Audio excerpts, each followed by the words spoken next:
Honorable Prime Minister, Minister of Local Government, Dr. Ramachan, other government ministers, Mayor of San Fernando, other mayors and chairmen, Deputy PS, Stephen Place, councillors, members of staff of the Ministry of Local Government, especially invited guests, ladies and gentlemen, members of the media, good evening and welcome. It is my pleasure to welcome you this evening to our very first public consultation on the policy of local government transformation and modernization. Thank you for taking time out from your busy schedules and on your leisure time, because now it's about your leisure time, it's after work, isn't it? To join us this evening as we embark on this journey of 14 public consultations. We have 14 corporations and we're going to each one. These consultations would inform our white people. As a technical term, we have a green people, a white people, and then the act to be approved by Cabinet and to be laid in Parliament for debate. We hope to do this by June this year. June 30th is our cut-off point. This white people will lay the foundation and the framework within which a new devolved local government system will operate. The expected deliverables from this transformation process are better quality services, better communities, and stronger councils. As we said in our booklet on policy transformation, I hope you all have a copy and read it. It makes some sense. It's not perfect, and that's why we're here, to add value. Yeah? In arriving at these deliverables, we must look at having a relevant, dynamic governance structure and also an organizational structure for all the corporations. We at the Ministry of Local Government want to hear your views. Be honest, be open, be frank, and be polite, be respectful to each other when making interventions and presentations, and be the change you want to see in your communities. The Honorable Prime Minister has always taught us the voice of the people is the voice of God. So, speak your mind, but do it respectfully. I wish all of you, or all of us in fact, a very productive consultation. Ladies and gentlemen, I thank you. Thank you very much. Yes. I think most persons would have had or have seen the policy on local government transformation and modernization. It started with a green book. I see some people are looking at a multicolored book, but the same information is contained there. What I think the PS indicated and what we should all appreciate, this is only a working paper. This is to guide your minds. This is not cast in concrete. It's not going to say this is the final document. Hence the reason for people's participation, people involvement, and this is why the Ministry of Local Government is visiting every regional corporation so that you can reach out to meet the needs of the people. You can hear what people has to say with respect to local government and local government reform. We have been hearing time after time, knowing time after time, consultations are being held from 1962 to today. Many persons would ask, what's different about this? And as we go along, we will find out what's happening. We now welcome the Honorable Prime Minister of the Republic of Trinidad and Tobago, Mrs. Kamla Persad, Bissessar.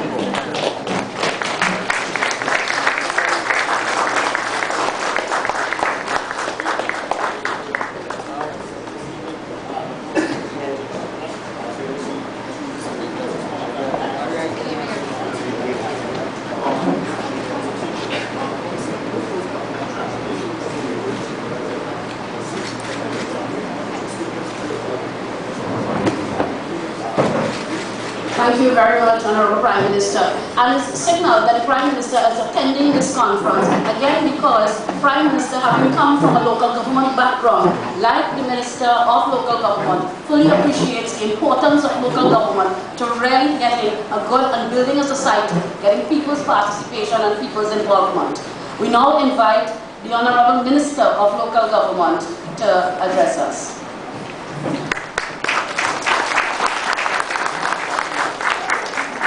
Thank you very much, Moderator. Ms. Carol Coffey, Dowlat Attorney, Rome. Honorable Prime Minister of the Republic of Trinidad and Tobago, Mrs. Kamla Persad, Bissessar, distinguished Mayor of the City of San Fernando, Mr. Navi Muradali, Member of Parliament for San Fernando West, Mrs. Persad, Member of Parliament for Mayaro, Mr. Vincent Gypsy Peters, and Member of Parliament for Tableland, Mr. Clifton Nikuto, Permanent Secretary of the Ministry of Local Government, distinguished mayors, chairmen of corporations, councillors, San Fernandians, ladies and gentlemen, friends. I want to thank you most dearly for your presence here this evening for this, the first consultation on the local government policy transformation and modernization of local government. It is perhaps superfluous of me when I say that the matter of local government reform is long overdue, although there are still those who argue in this country and outside of this country that local government is not necessary and that the work of local government can be adequately done by central government. I beg to disagree and to quickly point out that real people government is in fact local government. Local government is the finest example of a working democracy, a participatory democracy, and in addition provides the most important avenue for citizens to contribute meaningfully in the development of their local communities. And this at a time when it has become increasingly evident of the need for people to take charge of their communities and their community space and develop lifestyles and a quality of life that is driven by the best human values. Local government brings the citizen closer to government and allows them an opportunity to affect the quality of governance. People must have the right to determine the destiny of themselves and their communities. And it is a right that must not be taken away from them.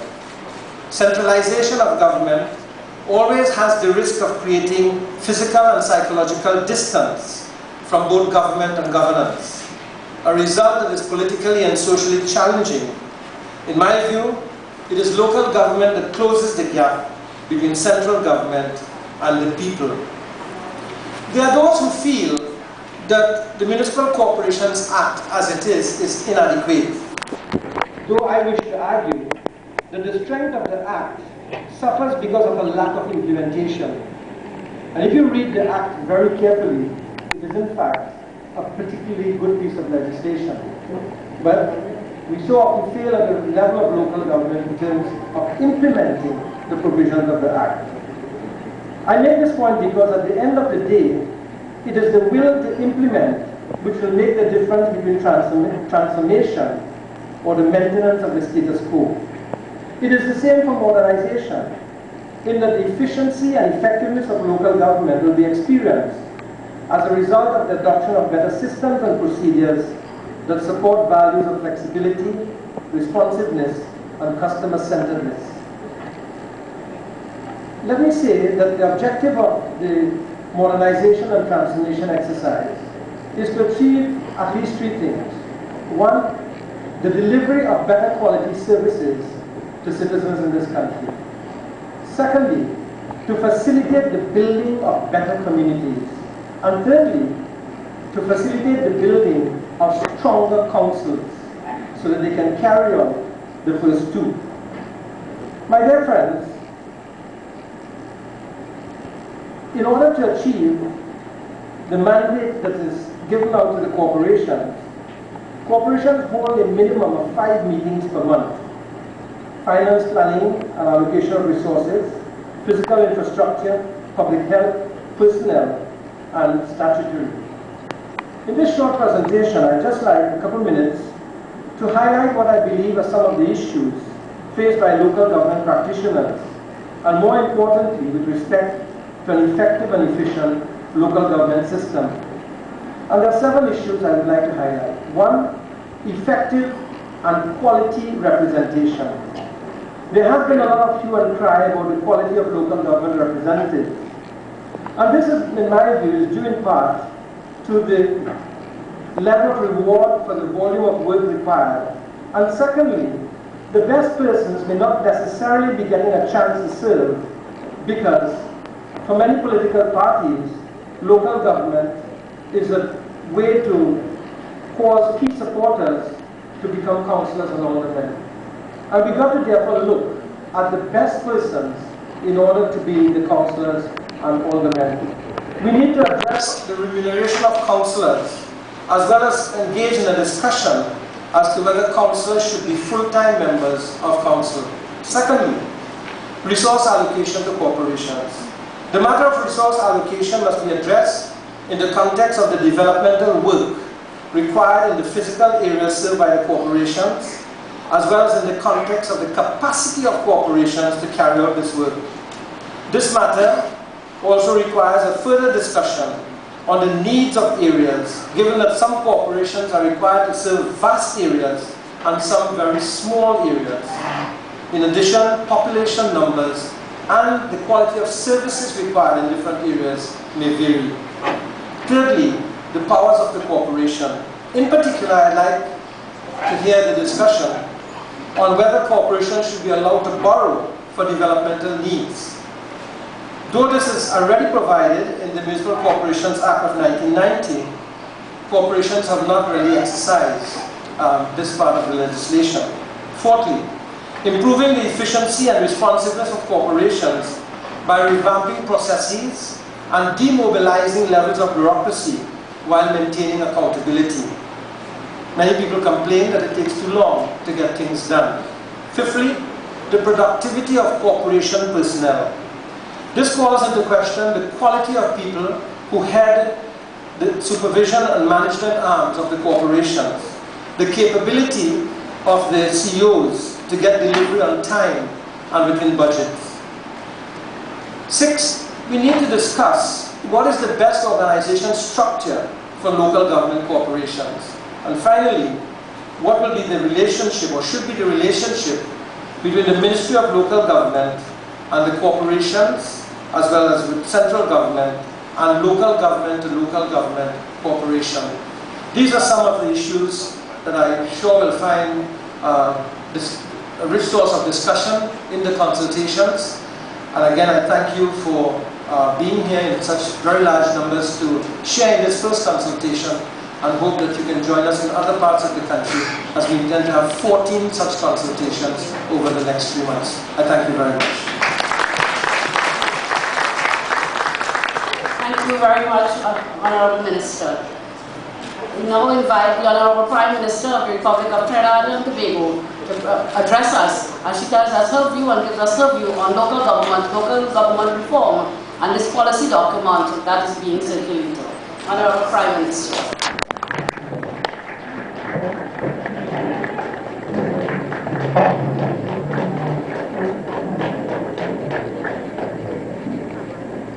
Thank you very much. Thank you, Ms. Kapitola, Honourable Minister of Local Government, Mr. Ramachan. Of course, with us also Mayor of San Fernando and all of the councillors of the city of San Fernando, MP for San Fernando West, the Minister of Public Administration, Ms. Carolyn Salvecha, MP for Mayaro, the Honourable Mr. Gypsy Peters, Minister of Community Development. And I think also with us, Honourable Minister of our new Ministry of Diversity and Social Integration, Honourable Mr. Clifton Dikoto, Permanent Secretary in the Ministry of Local Government, Mr. Ali, distinguished mayors, chairmen, all local government practitioners, and all of you distinguished ladies and gentlemen, I say good evening to you. As we say, this is a very special time, in my respectful view, in our governance agenda for the government and people of Trinidad and Tobago. You may recall that it was only last Saturday we successfully launched the public consultations on the reform of our Constitution. Tonight we begin the very important consultations on the transformation and modernization of local government. You may also recall that in our election manifesto of 2010, and in our conversations in the run-up to that election in 2010 with you, with our population, with the electorate, we raised several issues and we made several pledges to you. That manifesto of 2010 is now government's official policy document. And we promised then to engage in discussions towards constitutional reform. as well as with respect to modernizing and transforming local government. I do believe that we are perhaps the very first government which has had the courage to place in the Parliament our manifesto, so that our performance may be evaluated by the people of Trinidad and Tobago. True to our word, that process of consultation has begun. Indeed, if you were to revisit the manifesto of the People's Partnership, you will see that government has been delivering in line with the promises outlined in the manifesto. We also indicated that we would publish a document, a local government policy document, which will form the basis for local government reform. And I'm sure some of you may have copies of these. They are online, and you can access them through the Ministry of Local Government and all the regional corporations and cities available. Not online yet? Dr. Archer? Is it online? It's available on the site of the Ministry of Local Government. And of course, the hard copies, I'm being advised, can be obtained right here in the city of San Fernando and in all of the 14 corporations, yes? So please make sure and get a copy of it so that you can better contribute to discussions and the consultations on local government reform. And so, this document, as I say, was published in keeping with our promise, and we are here this evening to inaugurate the public discussions. I make these observations if only to emphasize that my government understands the contact and the contract it has with the people of Trinidad and Tobago, and that we are intent on fulfilling the promises that we have made. Of course, there will be short-term and long-term goals, and so today I want to place on record our thanks to the former Minister of Local Government, Mr. Chandra Sharma, as well as Minister Rudranath Indar Singh, who was in the Ministry of Local Government, and also MP, who is now Deputy Speaker of the House, Mr. Nila Khan, who was also then in the Ministry of Local Government. We want to thank them for their inputs into this document while they serve in the Ministry of Local Government. Please give them a round of applause. I also want to acknowledge the work and contribution of the many dedicated public servants who were involved in the creation of the policy document.